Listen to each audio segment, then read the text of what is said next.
তো চলো আজকে আমরা একটা ক্লাস রেকর্ড করব। তো ক্লাসটার বিষয় হচ্ছে মেন আমরা আজকে পঞ্চায়েত এবং আইসিডিএস, এক কথায় আমরা পঞ্চায়েত এবং আইসিডিএস এই দুটোর জন্য আজকের এমসিকিউ গুলো আমি রেডি করেছি। তো দেখো, যারা পঞ্চায়েত এবং আইসিডিএস পরীক্ষা দেবে তো তারা ক্লাসটা একটু ভালো করে একটু অ্যাটেন্ড করো। দেখো, তো প্রত্যেকদিন আমরা ক্লাস নিয়ে আসার চেষ্টা করছি যে কিভাবে আমরা এমসিকিউ গুলো তোমাদের চারটে অপশন মানে বিস্তারিতভাবে আলোচনা করলে তোমাদের সুবিধা হবে।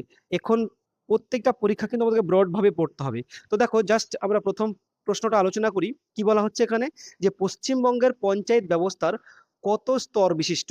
তো দেখো, পশ্চিমবঙ্গের যে স্তর আমরা জানি, যারা ব্রড ক্লাস আমার কাছে করেছো, তো পঞ্চায়েত সম্পর্কে পুরো একটা ক্লাস আমি ডিটেলস করিয়েছি এবং এখানে মুখস্থও করে নিয়েছি সবার কাছে।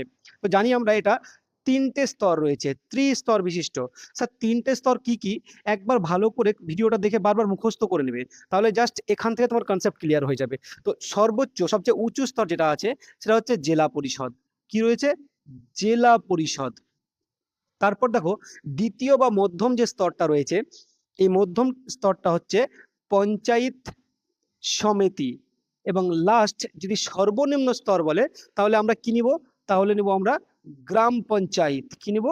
গ্রাম পঞ্চায়েত। এই হচ্ছে তিনটে স্তর। সর্বোচ্চ স্তরের নাম কি? এটা হচ্ছে জেলা পরিষদ। মধ্যম স্তরের নাম পঞ্চায়েত সমিতি। নিম্ন স্তরের নাম হচ্ছে গ্রাম পঞ্চায়েত। তো আমরা জানি যে তিনটে স্তর বিশিষ্ট পঞ্চায়েত হচ্ছে আমাদের পঞ্চায়েতের তিনটে স্তর রয়েছে। তারপর দেখো, পরের ক্লাস যাব। পরের ক্লাস বলছে ভালো করে কি দেখো একটু, যে ভারতীয় সংবিধানের কত নম্বর ধারায় গ্রাম পঞ্চায়েত গঠনের কথা বলা হয়েছে। তাহলে কত নম্বর ধারায় আমরা গ্রাম পঞ্চায়েত সম্পর্কে বলেছে? আমরা জানি যে 40 নম্বর ধারায় বলা হয়েছে গ্রাম পঞ্চায়েত সম্পর্কে।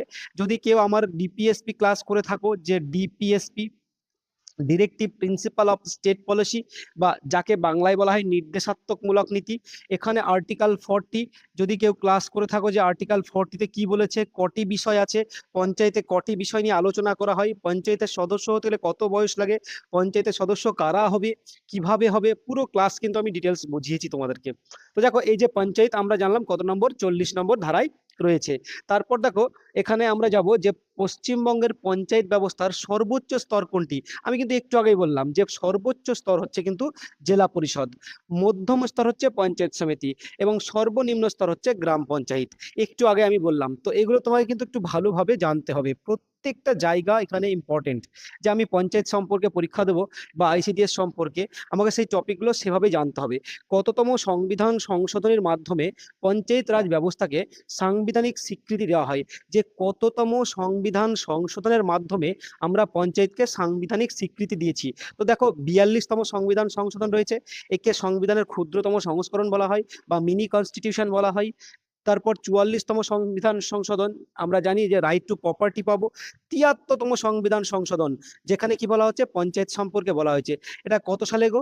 যে আমরা জানি 1992 সালে। এই যে 24শে এপ্রিল, এই 24শে এপ্রিল এই ডেটটা আমরা ভালো করে জানবো, একে পঞ্চায়েতি রাজ দিবস বলা হয়। আমরা এই 24শে এপ্রিল দিনটাকে কি করি? পঞ্চায়েতি রাজ দিবস হিসেবে পালন করি। তারপর দেখো, পশ্চিমবঙ্গের পঞ্চায়েতের সদস্য হতে গেলে ন্যূনতম কত বছর বয়স হতে হবে। তো দেখো, আমরা জানি যে আমাদের যে ভোট দান, আমরা যে কত বছর বয়সে ভোট দিতে পাবো, তো একটা সময় এখানে 21 বছর ছিল, সেটাকে কমিয়ে কত নিয়ে আসা হয়েছে? 18 নিয়ে আসা হয়েছে 61তম সংবিধান সংশোধনের মাধ্যমে। তো যদি কেউ পঞ্চায়েতের সদস্য হতে চায়, তাহলে তাকে ন্যূনতম বয়স কত হতে হবে? 21 বছর। ন্যূনতম বয়স কত হতে হবে তাকে? 21 বছর। পরবর্তী প্রশ্ন চলো। পরবর্তী প্রশ্ন বলা হচ্ছে যে ব্লক উন্নয়ন আধিকারিক, বিডিও, পঞ্চায়েত ব্যবস্থার কোন স্তরের পদাধিকার বলের প্রশাসনিক প্রধান থাকে? তাহলে বিডিও কোথায় থাকে? ব্লকে থাকে। বা পঞ্চায়েত কি হবে এখানে? আমাদের গ্রাম পঞ্চায়েত থাকবে না, পঞ্চায়েত সমিতি যে দ্বিতীয় মধ্যম স্তর রয়েছে সেখানে দেখতে পাবো। এবং জেলা পরিষদে কে থাকবে? ডিএম থাকবে ওখানে। তারপর দেখো, কি বলা হচ্ছে যে গ্রাম পঞ্চায়েতে নির্বাচিত রাজনৈতিক প্রধানকে কি বলা হয়? যাকে আমরা গ্রামে ভোট দিয়ে নির্বাচন করি, যে সমস্ত মেম্বার থাকে তাদের মধ্যে একজনকে আমরা বানাই, তো তাকে আমরা কি বলি? প্রধান বলি, রাজনৈতিক। তো ইনি হচ্ছেন কি? রাজনৈতিক একজন ব্যক্তি। তো ইনি হচ্ছেন প্রধান। তারপর দেখো, ভারতের কোথায় প্রথম পঞ্চায়েতি রাজ ব্যবস্থা চালু হয়? তো ভারতের প্রথম পঞ্চায়েতি রাজ ব্যবস্থা কোথায় চালু হয়েছিল? রাজস্থানে। তো রাজস্থানে জানি কত সালে? যে 1959 সালে। এই 1959 সালের কততে? যে এই 1959 সালের নাগর জেলা কোথায়, যে একটা জেলা ছিল যার নাম ছিল নাগর জেলা, এইখানে কি গান্ধীবাদী বা গান্ধীজির মতাদর্শে কি হয়েছিল, পঞ্চায়েত প্রতিষ্ঠা হয়। তো এখানে মনে রাখবে এই প্রশ্নগুলো, আমি প্রত্যেকটাকে ডিটেলস, যারা আমার অনেকেই যারা ব্যাচে ডিটেলস ক্লাস করেছো, তো ওনারা বা ওরা ভালো ক্লাসটা করতে পারবে, বলতে পারবে একদম, যে এমসিকিউ গুলো দেবে ওরা সলভ করে দেবে সঙ্গে সঙ্গে। জেলা পরিষদের প্রশাসনিক প্রধান বা এক্সিকিউটিভ অফিসার কে হন? জেলা পরিষদের কি বলছে, প্রশাসনিক প্রধান।